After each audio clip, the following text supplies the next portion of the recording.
आप बताइए क्या नाम हुआ आपका? मेरा नाम है पल्लवी। हाँ जी, मेरा नाम है पल्लवी। मैं एक क्या जर्नलिस्ट। कहना चाहेंगे, तीसरी बार प्रधानमंत्री बने हैं मोदी जी, तो कैसा लग रहा है?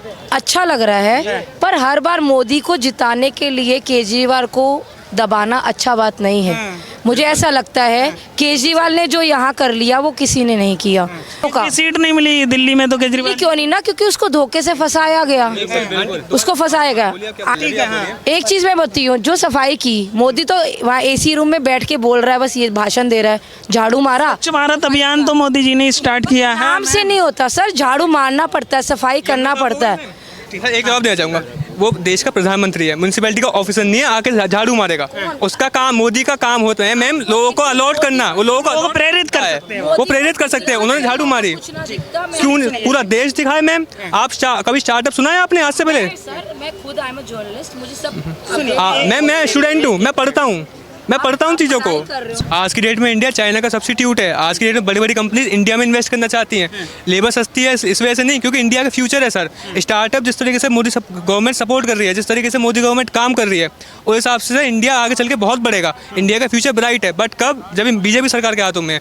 सर जितना भी विपक्ष है, ये लोग इस चीज़ का रोना लेके बैठे हैं कि बीजेपी 400 पार नहीं हो पाई। अबे तुम बीजेपी को 400 पार होकर चाहते हो, खुद का चुनाव जीतना चाहते हो। इनका फोकस जीतने पे नहीं था, इनका फोकस था बीजेपी 400 पार ना जा पाए। हर बार इनका ईवीएम का रोना होता था, इस बार इनकी वोट आ गई तो अब क्यों रोना नहीं हो रहा ईवीएम का सर? अब एक ईवीएम वाला नहीं दिख रहा। क्यों नहीं दिख रहा सर? 2019 तक 2022 तक जो चुनाव हुए सब में ईवीएम। अब क्यों नहीं रो रहे ये लोग? अब क्या हो गया इनको? ईवीएम एकदम ठीक हो गया, मतलब इनको वोट चली तो ईवीएम अच्छा हो गया, इनके अगेंस्ट वोट आई तो ईवीएम खराब हो गया। सर ये विपक्ष वाले वही लोग हैं जो 9th क्लास पास करके 10th क्लास में फेल होकर कहते हैं कि स्कूल खराब है। स्कूल खराब नहीं है सर, आप बेकार हो। आपको अपने ऊपर काम करना पड़ेगा। ये अपने ऊपर काम नहीं करते, इनका फोकस रहता है सरकार गिरानी है। अपनी सरकार, अगर ये अपनी सरकार बनाने पर काम करे, डेवलपमेंट की बात करे तो सरकार बनेगी। इन्होंने कहा था 1-1 लाख रुपए सालाना देंगे महिलाओं को। सर 140 करोड़ की आबादी है और अगर उसमें से 60 करोड़ की महिला पकड़ के चले ना, कितना पैसे बांटेंगे सर? ये देश का जो बजट है ये सारा महिलाओं को बांट देंगे क्या? तो देश के लिए क्या करेंगे ये लोग? इन्हें पता ही नहीं है क्या बोलना है, क्या करना है। बस सारे इकट्ठे हो गए सिर्फ जीतने के लिए नहीं, सिर्फ मोदी को हराने के लिए। सर ऐसे सरकार नहीं बनती। इनके जो सीट आई है वो भी किस्मत से आगे सर। मैं मुद्दे पे आता हूँ। मेरे को एक चीज़ का बताइए, ये कहते हैं युवा बेरोजगार घूम रहा है। युवा कौन सा बेरोजगार घूम रहा है? जो पूरा दिन नेट चलाता है, रील्स पे कमेंट करता है, गालियाँ देता है, बस। जिस युवा पे सर, जो युवा काम करना चाहता है ना, वो काम कर रहा है अपना, या तो पढ़ रहा है, तैयारी कर रहा है, काम कर रहा है। सर पढ़ाई का मतलब, जॉब का मतलब सिर्फ गवर्नमेंट जॉब नहीं होता। हर कोई सरकारी टीचर नहीं बन सकता सर। अगर गवर्नमेंट जॉब चाहिए, जुडिशरी के एग्जाम निकालिए, आप आरबीआई के एग्जाम निकालिए, कितने एग्जाम होते हैं? उन्हें कोई नहीं निकालेगा। सबको सरकारी टीचर बनना है, पैसे देकर टीचर बनना है सर। रिश्वत दो, टीचर बन जाओ, उसके बाद क्या करेंगे? जाके बैठेंगे, आराम करेंगे, उसके बाद आराम करेंगे वो लोग। ऐसा नहीं चलेगा सर, वो जमाना गया पुराना। अब कुछ काम करना है तो मेहनत करो। सर मैं CS कर रहा हूँ, मेरे को पता है मेरा कोर्स कितना टफ है सर, मेहनत करता हूँ, लेकिन मुझे पता है स्कोप कितना है। सर प्राइवेट जॉब में क्या बुराई है? आप मेहनत तो करो, आप MBA करो, अच्छे कॉलेज से करो, नॉलेज होनी चाहिए आपके पास। ठीक है, नीतीश कुमार की बात करें, चंद्रबाबू नायडू की बात करें, तो लग रहा है कि साथ निभाएंगे ये लोग? सर इनको साथ निभाना ही पड़ेगा। अगर ये साथ ना भी निभाएंगे तो भी बीजेपी सरकार को फर्क नहीं पड़ेगा सर। ये प्रैक्टिकल बात है, सरकार को फर्क नहीं पड़ेगा। सरकार बन चुकी है, बनी रहेगी। सबसे पहले इंडिया अलायंस है ना, ये टूटेगा सर, बहुत जल्दी टूटेगा, कोलैप्स करेगा पूरे तरीके से, टूट चुका बल्कि वो। एकजुट है, मजबूत है सर। उनका कहने का क्या है? ममता बनर्जी इनका साथ देगी, अखिलेश यादव इनका साथ देगा, केजरीवाल इनका साथ देगा। सर ये सिर्फ मोदी को हराने के लिए इकट्ठे हुए थे, ये खुद हार गए हैं, अभी अलग होंगे। ये नहीं टिक सकते, किसी कीमत में नहीं टिक सकते। विपक्षी नेता बोल रहे हैं ये 6 महीने तक ही चलेगी सरकार, इसके बाद में। सर इन लोगों ने तो बोला था बीजेपी को 1 सीट नहीं मिलेगी, इन लोगों ने तो बोला था कांग्रेस को 295 सीट आएंगी। आई सीट सर, 100 भी पार न हुए इन पे। ये सारे मिलके भी बीजेपी को पीछे नहीं कर पाए सर। भाजपा वाले भी तो 400 का नारा दे रहे थे, 300 पार नहीं। भाजपा वालों 400 एनडीए कर लिया, 300 पार उन्होंने। सर ये सारे के सारे इकट्ठे हो गए वर्सेस एक बंदा, वो एक बंदे से सर इनकी 232 सीट। बीजेपी की 25 पार्टी। एक मिनट लिसन हियर। बीजेपी के साथ 25 पार्टी है, ठीक है। इंडिया अलायंस के पास 22 पार्टी है। हाँ नहीं, एक सेकंड। बीजेपी की अकेली पार्टी सीट कितनी है? रुकिए, बीजेपी की अकेली सीट कितनी है सर? बीजेपी की अकेली सीट 242 है। 240 सीट बीजेपी की अकेली है। एनडीए एक मजबूत गठबंधन है जो आपको पूरे 5 साल तक चलेगा। आप पूछेंगे कि हाँ नीतीश कुमार और नायडू कैसे निकल जाएगा, आप पूछेंगे कैसे निकल जाएगा, दोनों नहीं निकल सकते, इसलिए कि अगर निकल जाएंगे ना तो इनकी राजनीतिक पतन हो जाएगी, फिर ये दौर के पतन हो जाएगा। आप अभी YSR का कैसे पतन हुआ, वो भी 5 ही साल रहा ना, YSR का पतन हुआ कि नहीं हुआ? कल के आज अभी जो अगर मान ले कि कोई नायडू और नीतीश में से कोई भी निकल जाए, जी तो कई बार निकल गए, कभी इधर से कभी उधर, तो क्या उनका पतन हो गया? जब हौसला सुनो, आज अगर तो काहे दौड़ के आ गया फिर एनडीए में, नहीं सुनो, इसीलिए एनडीए में आया है। देखिए इसी पर एक शेर है, एक मिनट, इसी पर एक शेर है, गिरते हैं घुड़सवार मैदानी जंग में, गिरते हैं घुड़सवार मैदानी जंग में, वो तिलम क्या करेंगे जो घुटनों के बल चला करते हैं। ये सब क्या लग रहा है? नीतीश और चंद्रबाबू दोनों नहीं जाएंगे, बिकॉज एनडी के साथ उनको हमेशा लॉस हुआ सीट का, और जब बीजेपी के साथ आए तो उनको गेन हुआ है। और यही अभी एनालिसिस आपने करा और आपने एनडी से विड्रॉ कर लिया क्योंकि उनको सीट का लॉस हुआ है, तो एनडी के साथ हमेशा डैमेज ही होगा, गेन नहीं हो पाएगा, इस वजह से वो नहीं जाएंगे छोड़ के, एनडीए के साथ रहेंगे, एनडीए के साथ ही रहेंगे। लग रहा है कि जो जोश था 10 साल फुल बहुमत में काम किया उन्होंने, वही जोश के साथ इस 5 साल करेंगे काम। वो तो उन्होंने स्पष्ट बोल दिया कि काम तो हमारा वैसे ही चलेगा, एक्सक्यूज मी, काम वैसे ही चलेगा, जो मेन पोर्टफोलियो है बीजेपी ने अपने पास ही रखा है। अगर आप देखोगे defence ministry, home ministry, health, जो मेजर पोर्टफोलियो बीजेपी के पास ही है, सारे इंपॉर्टेंट पोर्टफोलियो आज भी बीजेपी के पास ही है। Ministry of defence, home ministry, agriculture, सारा उन्होंने रिटेन कर रखा है।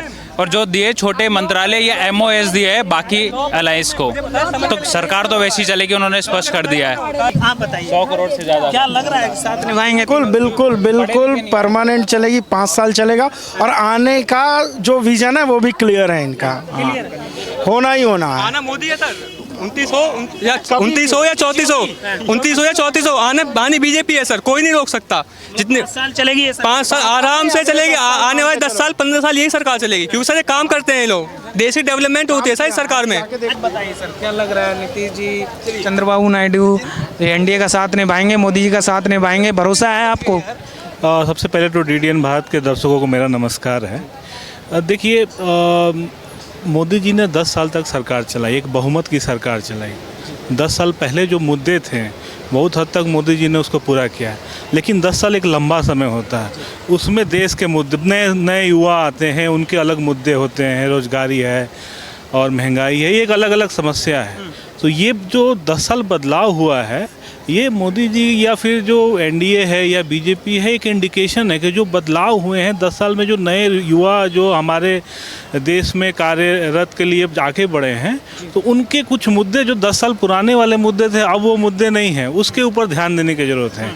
और मोदी जी को थोड़ी सीटें कम जरूर आई हैं, लेकिन उनको एक चैलेंज मिला है कि ठीक है, जो बहुमत की सरकार तो ठीक थी वो चला ली है, लेकिन बिना बहुमत की सरकार में 2 उनके घटक दल उनके साथ जुड़े हैं, तो उसको वो कितना स्थिरता से वो आगे लेके बढ़ते हैं, ये उनके लिए चैलेंज है। और जनता को और देश को विश्वास है, जिस तरीके से मोदी जी ने पूरे देश को एक उमंग दिया है और एक शक्तिशाली देश के रूप में भारत को प्रोजेक्ट किया है, तो ये जो कठिन परिस्थिति, ये जो परिस्थिति आई है, जो थोड़ा सा कम सीट मोदी जी को मिला है, उसको भी वो अच्छे तरीके से पार कर लेंगे। अच्छा, कहाँ कमी रहेगी भाजपा में जो इतनी कम सीटें, 240 सीटें मिली हैं भाजपा को? एक नारा था कि 400 पार की, और अयोध्या में भाजपा हार जाती है, क्या वजह रही इसकी? देखिए मेरा इसमें थोड़ा अलग दृष्टिकोण है। 400 पार भाजपा ने जो नारा दिया था वो अपने कार्यकर्ताओं में जोश डालने के लिए दिया था। जब हम लोग पढ़ते थे तो एक कहावत होती थी कि if you want to land on moon you have to try on sun. अगर हम सन पे फोकस करेंगे तभी हम चांद तक पहुंच पाएंगे। तो उसी तरीके से उन्होंने 400 का नारा दिया था ताकि लोग, उनके कार्यकर्ताओं में जोश आए, उमंग आए और वो और ज़्यादा से ज़्यादा सीटें लाएँ। और उसी तरीके से अयोध्या में तो उम्मीद नहीं थी कि वो लोग हार जाएं, लेकिन फिर भी हारे हैं तो उसको देखने की ज़रूरत है कि क्या मुद्दे थे, क्या वहाँ के जो लोग थे जिन्होंने वोट दिया वो क्या भाजपा की जो लोकल नीति थी क्या वहाँ के लोग पसंद नहीं किए उस चीज़ को। उनसे मिलने की ज़रूरत है, उनसे बात करने की ज़रूरत है, ना कि ये देखने की ज़रूरत है कि वो लोग भाजपा को मतलब उसको गलत दृष्टिकोण से ना देखते हुए उसको बहुत पॉजिटिव वे में देखना चाहिए कि आखिर कौन से मुद्दे अयोध्या के लोग को छूट गए थे जिसके कारण से उन्होंने अपना समर्थन भाजपा को नहीं दिया। क्या नाम हुआ? नमस्कार जी, मेरा नाम पारस है।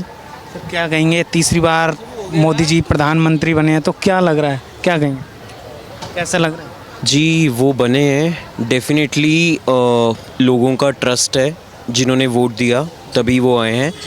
बट अगर हम इस चीज़ को समझें कि जिस तरीके से उनका एक कह लीजिए डिटर्मिनेशन था कि हमें यहाँ तक पहुँचना है, बट वहाँ तक नहीं पहुँचे।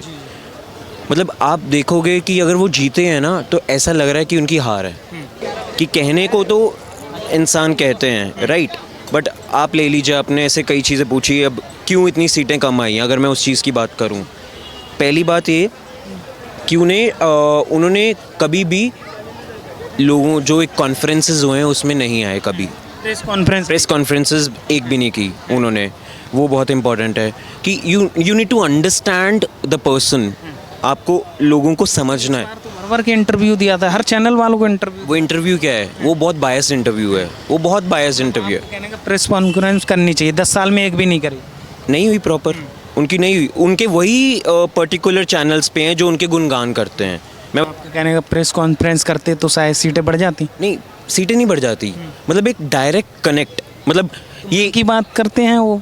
मन की बात एक तरफा नहीं होनी चाहिए, एक चीज़ समझना। की राय सुनते हैं, भेजते हैं, कहते हैं अपना सुझाव भेजिए। अच्छा, हम आप चीज़ मेरे को बताइए, एक चीज़ बताइए, अभी लेट मी स्पीक फर्स्ट। अब एक चीज़ बताइए, अगर उन्होंने आप एक चीज़ बात कर रहे हैं, अब हम बात करते हैं कि वो हिंदू मुस्लिम पे उन्होंने कहा कि मैं कभी बोला नहीं।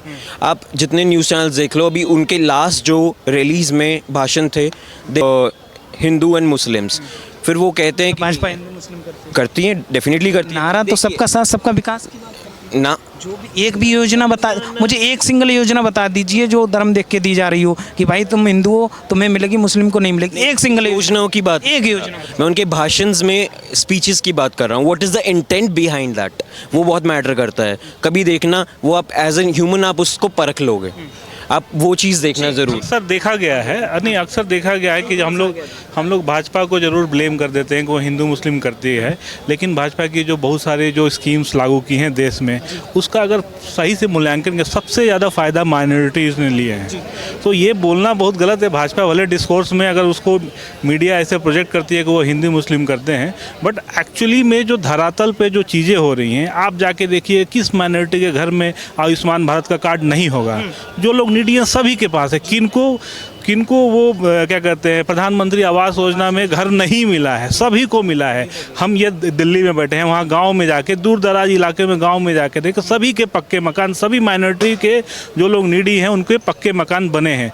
और ये बहुत गलत एक तरीके से ट्रेंड चल गया है कि देश में कि मीडिया को ब्लेम कर देना। अरे अगर कुछ भी गलत हो रहा है तो ये अपोजिशन की जिम्मेवारी है कि एक नया डिस्कोर्स ले आए। वो डिस्कोर्स ले नहीं आते हैं और मीडिया को ब्लेम करते हैं। अरे भाजपा वाले अगर डिस्कोर्स जनरेट कर रहे हैं तो कांग्रेस को, अपोजिशन को भी ज़रूरत है डिस्कोर्स जनरेट करें। और वो लोग अजीब तरीके से मीडिया को ब्लेम करने लगते हैं कि आप भाजपा का पक्ष नहीं रख पाते हैं, आप अपना पक्ष रखते नहीं हैं और दूसरा अपना पक्ष रखता है तो बोलते हैं मीडिया बायस है, जो कि सरासर गलत है। और मैं कांग्रेस से, अपोजिशन दल से भी दरख्वास्त करूंगा कि वो अपना डिस्कोर्स, अपना नैरेटिव बताएं देश को कि वो कैसा होना चाहिए, क्या राजनीति करना चाहती है, लोगों को मूलभूत समस्याओं को कैसे वो सुधार करेंगे। भारत की जो स्ट्रक्चरल प्रॉब्लम है, जो इतनी आबादी है, इतने बेरोजगारी है, आप देखिएगा कि एक मजदूर, एक ड्राइवर जो प्राइवेट कंपनी में काम करता है 8,000 रुपये की सैलरी पाता है, और वहीं पे कोई अगर गवर्नमेंट जॉब में करता है उसको 80,000 रुपये मिल रहे हैं।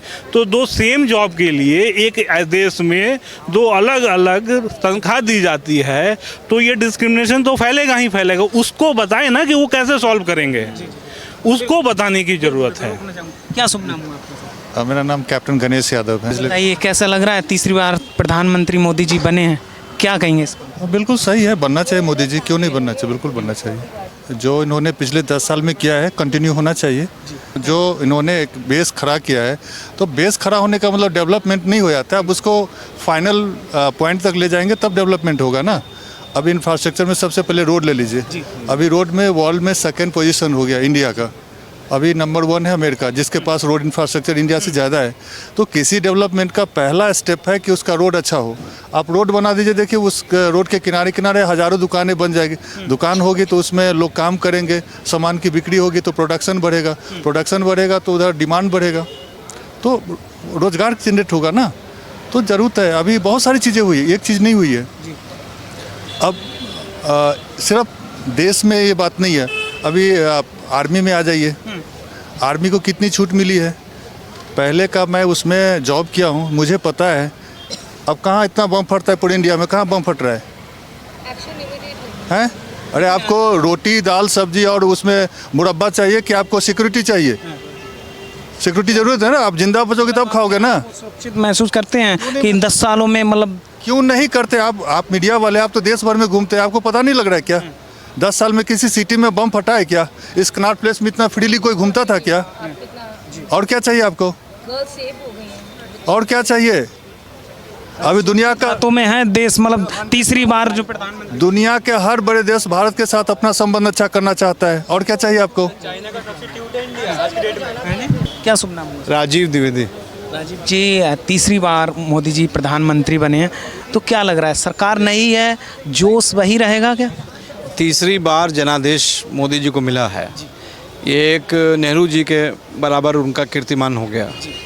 तो निश्चित रूप से आज के बदलते हुए युग में जब सूचना तकनीकी क्रांति इतनी ज़्यादा है, कोई प्रचार दुष्प्रचार होने में सेकंडों लगते हैं, उसके बाद भी और विपक्ष के इतने बड़े खेल खटाखट 8,500 के बाद भी इतना बड़ा जनादेश मिला है, तो ये जन महत्वाकांक्षाओं के परिणति के रूप में मोदी जी की तीसरी सरकार है और निश्चित रूप से बहुत परफॉर्म करेंगे। इसमें जो भी मुद्दे छूटे हुए हैं उनको इंक्लूसिव करके और बहुत बढ़िया सरकार चलाएंगे, इसमें कोई संशय नहीं है। और निश्चित रूप से देश एक महत्वपूर्ण ऊंचाइयों, जो उनका विज़न 2047 का है, उस दिशा में बड़ा काम करेंगे। 5 साल कार्यकाल पूरा करेगी और विकास के कीर्तिमान गढ़ेगी। अच्छा, जैसे नीतीश कुमार को तो आप जानते हैं, वो कब किधर पलटी मार जाए कुछ पता नहीं रहता उनका, और तो आपको लग रहा है कि एनडीए का साथ निभाएंगे? आपको भरोसा है उन पर? नीतीश जी बहुत ही अनुभवी राजनीतिज्ञ हैं और देश हित में उन्होंने निर्णय लिया है एनडीए के साथ चलने का, और वहाँ प्रदेश में भी मुख्यमंत्री हैं, तो उनको दोनों चीज़ों को सुचारू रूप से चलाना है, प्रदेश भी और देश भी। तो निश्चित रूप से अब वो गलती नहीं करेंगे और उनको पलटू राम नहीं कहा जाएगा, अब उनको फिक्स पिलर माना जाएगा और सब लोग मिलजुल के देश को आगे ले जाएंगे, मेरा तो ये मानना है।